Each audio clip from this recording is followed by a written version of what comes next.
गरीबी होना कोई पाप नहीं है। एक रेस के घोड़ा को अगर आप देखिएगा ना, तो रेस पे घोड़ा पे ना, घोड़े पे जो बैठा होता है घोड़सवार, उस घोड़े को बहुत मारता है, इतना तकलीफ देता है कि घोड़ा को समझ में नहीं आता है कि हमको तकलीफ क्यों दे रहा है। लेकिन रियलिटी में देखिएगा ना, तो उसका मालिक उस घोड़े को जिताना चाहता है।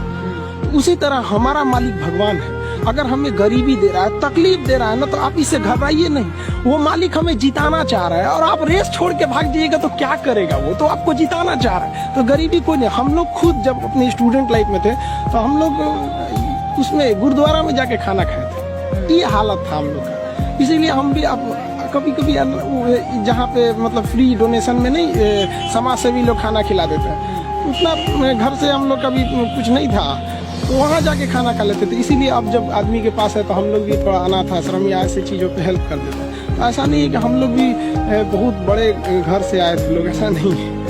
तो गरीबी कोई बाधा नहीं उत्पन्न करती।